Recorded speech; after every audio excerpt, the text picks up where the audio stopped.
Welcome to this fantastic game of Age of Empires 2 that we played against the Spanish professional TaToH. TaToH is widely regarded as a top 3 player in the world, and he's playing as Orange, as the Civ, the Bulgarians. On his team is the 2K2 rated Cambridge, playing as Purple with the Civ, the Magyars. He's kind of taken the TC spot that I wanted, so I'll build my TC here. I'm the Persians, so I can go for a TC war. I'm about 1K9 rated. And Bell, my teammate here, is also 1K9 rated, but he is by far the best team game player on my team, with the exception possibly of Oliver Kahn, who is a 2K2 rated player, so by far the best 1v1 rated player on our team. We're all kind of spawned in this area, and player 5 is getting his TC up around the 1 minute and a half mark, which is horribly late, but lucky for us, TaToH was also pretty delayed in finding a good pond. Because we have so many players in this area and I don't want to eat all of my team's food, I'm just going to go ahead for a TC war, which will help to eliminate player 6 and make it so that P5 can eat all of these elephants instead of me and P6 contesting them. My teammate Bell is in a great position here as the pocket for our team, and he's got a very strong town center, which is right next to this wood line, which will allow him to go for an amazing fish boom as the Cumans. Player 1, Oliver Kahn, is going to go for a more standard approach in this game, and he knows that he's fairly close to TaToH because he scouted that there's an enemy in this area, so he'll be going for a fast feudal play. TaToH will also go for a fast feudal play, but he's at a pretty big disadvantage here because P1's town center is already up, and the Lithuanians are great on any nomad start. In the more safe pocket positions on TaToH's team, they have Tirador, a 2K rated player playing as the Mongols, and Jorge Garcia, a 1K8 rated player playing as the Goths. Just for context, the elos next to the players' names on the scoreboard are their team game elos, and I'm reading out their 1v1 elos. Player 5 will be able to use his Hunnic horse to scout the map, and Bell will focus down this single tile of shorefish to clear space for a dock in his pond. Once he has cleared out that shorefish, he'll be able to focus down these baobab trees and be able to get a fish boom going before going fast feudal and adding a town center. Oliver Kahn has a nice position here with the baobab trees close to his town center, but because he's only got one tile of shorefish close to his TC, he'll need to bring in an elephant a little bit sooner than other players might need to. That way he won't have to sacrifice this 92% worker efficiency on those villagers on the shorefish in order to add more villagers onto that shorefish where a lot of blocking would happen. He gets in the elephant and starts hunting there, while TaToH goes ahead and brings in his first elephant as well. TaToH's going for a distributed eco approach, which tells us he's not fish booming. He wouldn't put villagers on these far shorefish if he were. He's just trying to deplete them. Even though they only get 82% worker efficiency, and his other villagers are at 99%, it's still good to make sure that you're eating these shorefish over time, and if you save them till the very end, you'll have to put too many villagers on them and start blocking a lot. So TaToH's approach is good, of course. P2 actually has a great double pond here, but he probably won't fish boom in that this game. Bell gets his dock down, and now he'll focus on hunt underneath his town center with 5 villagers, which is just enough to keep the town center running, while making sure that he has enough wood economy to also keep his dock producing fishing ships constantly. Once this dock goes up, he'll be really diligent about making sure that he's got 6 or 7 on wood so that he can constantly produce fish. He's only got 4 on food right now, but that's just because he's keeping a super tight food eco and making sure that he doesn't ever have food floating if that means that he's not able to produce fish. I've heavily redistributed my eco onto wood at this point. Once I have 275 wood, I'll be able to rebuild my town center and start pressuring P6. P5 is adding a mill out to the east of his base so that he can more efficiently take these shorefish and possibly collect the zebras as well. TaToH brings in his second elephant, and he's sending villagers out to a wood line on the edge of the map. The edge of the map is a bit farther away than the baobab trees that our team is taking, but it's a lot more securable, and you can see that it's really the approach that most of TaToH's teams take. Bell's got a great boom going now. He's got 16 population, where I'm next in the game with 14, and that's with a faster working Persian town center. And I'm getting close to the point where I can drop a TC, so I'm just collecting a little bit more food to make sure I'll be able to keep producing villagers, and then we'll go ahead and get that built. Because I'm so close to my allies, if I go for a fast castle, I'll need to eat food that they want to eat. And the TC drop strategy is extremely low on resources because you don't need to advance to the next age. You just need enough food to produce villagers. Player 6 is of course going for a more standard approach, and he really has a better map than me because he has access to all of this food in the back, and I'm really pincered between my allies here. I'll go ahead and dance a little bit with these villagers while I build one more, so they'll have 10 to do this town center drop. And for now, we're kind of just walking backwards and forwards here. But we'll go ahead and get this TC built once we have that 10th vill, and player 6 won't really be able to do anything about this. This TC drop is coming in a lot faster than a normal one would on Nomad because we're not going for fishing ships behind, and we only have 17 population. Playing as the Persians, you don't really have to worry about the enemy shooting down your town center, and we just pull back one villager who I'm worried might be in range of the TC. I don't have Loom, so I'm happy P6 didn't rush this down, but rushing down the town center is pretty much never the play when the enemy is dropping your TC. It looks like P6 didn't realize because he does lose one Vil, and now we'll just go ahead and shoot this town center down. He's not on the way up to the next stage, and he's not going to repair this town center because he knows that it's extremely expensive to repair a TC, so he'll just rebuild it. Oliver Kahn is on the way up to Feudal Age, and he's focusing on these Baobab trees. Again, it's kind of a philosophical difference between our teams, how we're using these trees, and really our focus on the Baobab trees will give us a stronger, earlier eco, but the approach that TaToH's taking over here, you can see he's getting up a wall near his wood line, and these trees are just generally much more securable, even if they have some walking distance. Player 1 has a fairly significant timing advantage over TaToH, where he's going to be a full minute faster than Feudal Age, and Player 5 is also going up to the Feudal Age, and again, using the Baobab trees. The Town Center war over here is going pretty well for me. I've got 20 pop. Player 6 has 20 pop, and he's about to lose his DC, so he'll have to rebuild it, and he'll start to fall behind in population. And I'll just continue to shoot down his buildings, and I'll start to send villagers out soon to break down these houses, because in the Dark Age, villagers do a better job at battering down houses themselves than the TC does at shooting them down. Whereas the town center is much more efficient at killing another town center than villagers are. P1 goes for that stable, and this will allow him to start to build a military snowball against TaToH, and that's going to be huge. A player like TaToH wants to be able to get out on the map and use his military offensively, but if he's being controlled at home, he won't be able to do so. I'm now using the hill bonus where I can, and just battering down these houses before player 6 reaches the next stage. P6 is going for walls to prevent me from coming through for another TC drop, and this is a pretty good play. He'll want to make sure that he has a wall in front of his town center as well. I don't have enough wood to go for a town center drop yet, so I'm kind of in a rebalancing position now, where I'm just trying to produce villagers and get into a decent spot. Bell has a ridiculous 7 fishing ships and 30 population as he advances toward the next stage. Red, who's hitting feudal just after Bell will, only has 22 pop, and Bell is just in a ridiculous position compared to some of the other players in this game. He'll be able to ride this to a 2 TC boom with the Cumans, and he'll be able to use those fishing ships to fund his entire food economy.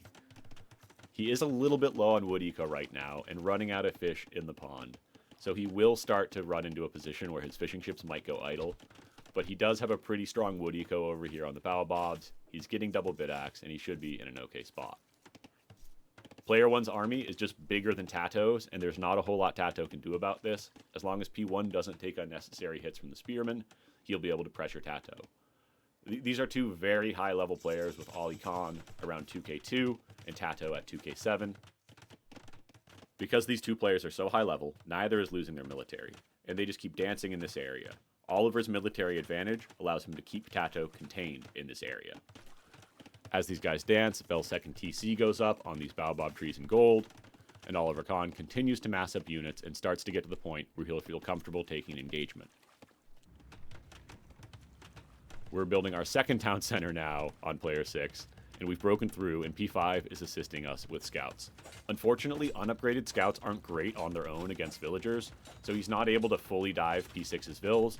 The second town center's villagers have fully been distributed onto wood, and the fishing ships are now all working, so Bell has an insane 33 eco lead, whereas the nearest players are at 24 economy, and they won't be producing for a little while as they're on the way up to the castle age. Bell is also having almost enough food to go up to the next stage already, and player 5 scouts are dancing against P6's vills, but again, without upgrades, these won't really be able to engage hard against the villagers, so I'll need to bring in some vills to help out in this fight, but P6 does have a barracks up and now has a spearman out, and this Magyar spearman with forging is a bit tricky to engage into, and now the villager spearman army is pretty unassailable by the scouts. And I just sent some villagers in directly underneath the town center, realizing that P6 probably doesn't have vills here, and I want to help out in this engagement. I'm actually docking Bell's pawns now, and when I saw this, I thought, find yourself a teammate like Bell, who will just prepare pawns for your fish boom while you're TC dropping the enemies. And then I asked Bell about it after the game, and he said, well, I was definitely preparing the pawns. But I don't think he meant that those pawns were for me. We continue our TC war now, just trying to get back up to the 10 villagers that we need inside the town center. and we're trying to take a fight here, but we just don't have the numbers in the area, and the scouts really aren't able to engage, so I made a mistake to send in my villagers. Bell lets me know that he does need another pond to fish boom in, and he takes mine, so I'll go ahead and back off collecting the shore fish so that he can use all of it for his fish, as I have co-opted both of his ponds. And it's really nice to be able to turn your wood economy into food economy when you're going for the town center war. And we continue to try to take fights here, but the scouts get demolished by the spearmen and have to back away. And our villagers, where we sent in 4 originally, there's only 2 left. And while they do have 1 kill between them, they definitely haven't gotten the value that I've been looking for. And my TC war strategy is really starting to not get the best value here. However, we have kept player 6 out of the game, and we've allowed Bell to boom. So while we're not in a great spot here, we'll just go ahead and keep trying to keep P6 out of the game and take some fights against his villagers.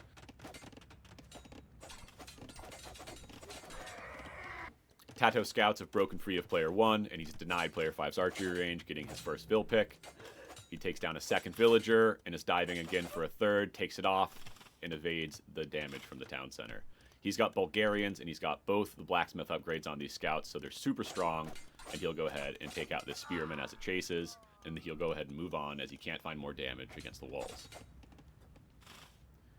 We're just taking vill fights against player 6, and we've picked off a couple more villagers, just trying to keep him delayed and out of the game for as long as possible here. Our eco KD is 4-4, because unfortunately we walked 2 of our vills into his town center. So the vill fights, which were going well, really turned against us there. However, we don't realize that we're getting demolished by TaToH scouts right now. And when I look back at his stream, he's just laughing, saying he's killing all of the wood vills. I do finally realize that this is happening. I don't realize it's happening at all because of the fights on the front. And he just continues to rip apart my wood line. And I'll finally react and start to take some fights here, as Bell's spearmen pop out as well. These scouts have 12 kills on them now, and they're just absolutely feasting on my villagers, but at least we're reacting now. Honestly, when you're doing the TC drop, you're really assuming that licks roll, and you're okay with TaToH coming in and attacking your wood line, but obviously it's not a good position here because I didn't react.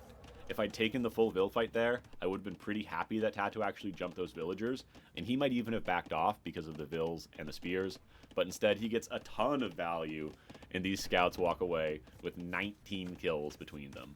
But at least we did take a fight toward the end, and they only have 100 HP left, so even with the armor, our vills will be able to punch these down if they do want to take another fight. I was thinking that at the very least, but my theory gets tested here to the extreme as I try to build another town center just to take some space on the front of P6's base, and the scouts come in. I do take the vill fight here, and the scouts are low enough that they do have to back off a little bit, but P6 sends the vills too, bringing up the total HP in this army to the point where I have no chance taking an engagement. I just have to run away now, and I'm praying that allies will show up, because this is a total disaster if I lose all the villagers on the front, especially after losing my wood line. The scouts are a bit out of position, and I try to fight the villagers, and fortunately player 5 shows up with the hero cav archers, and now we're able to take a combined fight and start walking back forward toward this town center as player 6's villagers realize he cannot batter it down, and they run away. Player 4's Mongol Steppe Lancers have arrived in Bell's base, and Bell does not have enough Lancers of his own to push these back yet, and they start hitting my fish. This time I actually realize something's happening, and I'll just start trying to run the fish around the pond so that I won't lose them all to the Lancers. But it's really tough in the Lancers +1 range, as melee units makes them a perfect unit for sniping down fishing ships in African clearing ponds. I try to repair, but again, this is just pretty hopeless. Again, the only bright side here is that I've been attacked by 3 players now, so TaToH's and Yellow's armies have been primarily raiding me, which means that the rest of my team hasn't really been getting raided that hard. Bell is in an amazing position here with the 74 eco, and P2 comes in with night raids. The Goths, it makes a lot of sense to go for knights if you want early mobility, but he might have wanted to go for a free boom to keep up with Bell here, because now Bell has a stronger Lancer army than player 2 has, and P2 has a smaller eco than Bell as well. This Cuman Lancer army combined with the Bulgarian Knights army is absolutely terrifying, and it's running straight towards TaToH's base. We've got P6 pretty much fully pincered down in the corner of the map here, and player 5's small Castle Age army is able to control this area. The Knights and Steppe Lancers split up and come in on different areas of TaToH's base. He starts out this raid with 41 pop and not enough military to defend it. He's doing a great job of getting all his vills into the town centers, and he'll even get fletching to get a little bit more damage against these cavalry units. Bell's first Steppe Lancer army will retreat, and TaToH's pop is still at 40, so he's only lost a couple of villagers, but he's really not getting ahead of the boom at all, of course, while this is happening, and most of his eco is unfortunately idle. The Steppe Lancers find kills on player 4, and it's always important to damage the Mongols player, especially when you're playing a map like African Clearing, where they have access to tons of hunt throughout the game. We're now being raided on our stone, and we do desperately need this stone to drop a new town center because we do not have enough yet, and I'm just trying to defend these walls and keep them up while P2 tries to break. My teammate comes over and shoots down these knights, and luck saves me, so I will go ahead and get ready for my next TC drop and send more villagers over to this stone because it's really time for me to drop that TC when I'm floating 700 wood. Bell's sending more Lancers forward, and our fish has gone idle, and we're only at 28 population in this game. But TaToH is still being raided, and it's a really tough position with these Bulgarian knights all over his base. He's not able to freely boom or really do anything at this point, and he's still at 45 population, so he's only gotten 4 more villagers since the start of these raids a few minutes ago. Player 2 is booming, but there are a ton of Steppe Lancers in his base. And even though he's got 91 eco, which is similar to Bell's, his lack of army means that his eco is having to run away, and it's just not as efficient as these fishing ships. Fishing ships are faster than farmers in the first place, and you can see that these units have a 99.5% worker efficiency, and the resources are just absolutely flying in for Bell's eco. I've rebuilt my TC for the 4th time now, I think, and I'm finally in position to shoot this town center, but it looks like we're targeting this house, unfortunately, though we'll go ahead and correct that soon.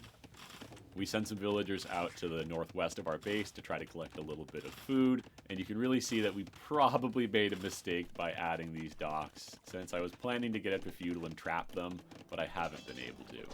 Bell will go ahead and add a castle near his fishing eco in the west to protect that from the light cav raids from TaToH, who has finally stabilized at home. But the Cuman Lancers and Bulgarian Knights have arrived in P2's base and are just absolutely demolishing him. He is at 95 eco now, but Bell's eco is superior, and these Lancers are just running through his base, picking off villagers, and then moving on. The Mongol Lancers can't catch up, and Bell will just relocate after finding his value and force P4 to chase, but P4 goes ahead and peels off toward the south. Player 5's Cav Archers have arrived here now as well, and just the lack of military control for TaToH's team is super evident at this point. The ecos are close, but we have 7,000 military value, and they only have 2,000. Part of their problem for them as well is that I only have 33 pop, whereas P6 has 44 pop, but P6 really isn't in the game, so the one person who really has an eco lead in their game isn't able to make Castle Age units and actually do something to help in the larger scale fights. Cambridge and I are pretty much entirely out of the game at this point, even though Cambridge did a much better job than me in this game, and he is recovering more quickly.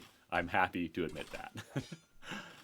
This game did not go that well for me, but Bell is in a great position. He's reset player 2 to 84 villagers, and P2's making Huskarls now, which is definitely a mistake. He really needs to have out a large spearman army to deal with all of this cavalry coming in from the Bulgarians and the Cumans.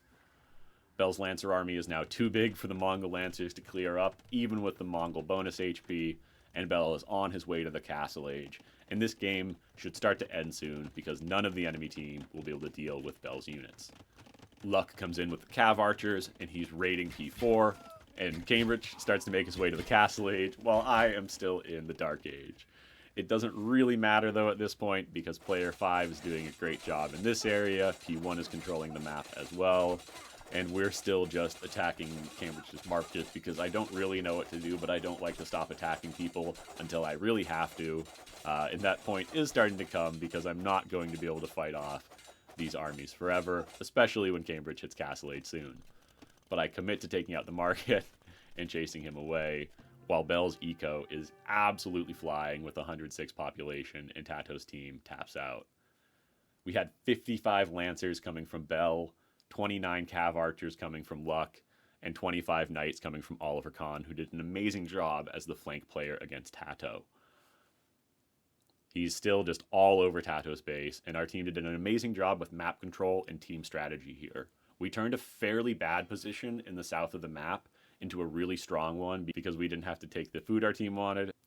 Checking the stats in this game, we can see Bell has a really nice clean 3-1 eco KD, and I have a infinite raised death with 17 buildings destroyed, even though I lost 21 more units than I did kill. This would have looked a lot better if I didn't lose all of those units for free to TaToH, but we were still able to make it so that Cambridge only got 12 kills in this game and wasn't really able to make an impact. Bell's got a ridiculous economy, and his food eco is just way ahead of everyone else's in the game, with the strongest next food ecos being about 4,000 short of his. Again, he did have the boom position in this game, but he did make military and castle age, so it certainly wasn't a free boom, and this is largely due to the dock play combined with the Cuman power. Ali Khan shows off his pretty ridiculous APM in this game, outspeeding everyone, including TaToH, by a significant margin, and he did a great job of being all over the map, microing the heck out of his units, and really putting on a masterclass against TaToH here. Thanks so much for watching. Please subscribe to the channel or like the video if you're enjoying the content. This is Varus. Have a great day.